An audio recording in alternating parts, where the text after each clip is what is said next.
వాడి హృదయాన్ని ముట్టుకుంటే ఎగిరి పడతాడు, వాడు వెనక్కి ముందుకు కాదు పడతాడు. ప్రార్థించేవాడి హృదయంలోకి వస్తామని ఆలోచించాడంటే వాడికి షాక్ ఉంటుంది. దానికి ప్రార్థించని వాడంటే ఎంత పెద్ద భక్తుడైనా తూలుమొమ్మలాగా ఆడిస్తాడు.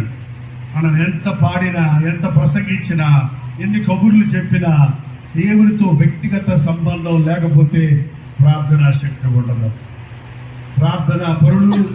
ప్రార్థనా పరుల్ని సిద్ధపరుస్తారు. ప్రార్థన ఆధ్యాత్మిక శక్తినిస్తుంది, ఆధ్యాత్మిక బలమునిస్తుంది, విశ్వాస జీవితమును వృద్ధి చేస్తుంది. ఎందుకు ప్రార్థించాలంటారా? కేవలం మన అవసరం తీరడానికి కాదండి. ప్రార్థన మనకు విశ్వాసమును కలుగజేస్తాం. మీరు నమ్మని కార్యాలు నమ్మటానికి ప్రార్థన దోహదం చేస్తుంది.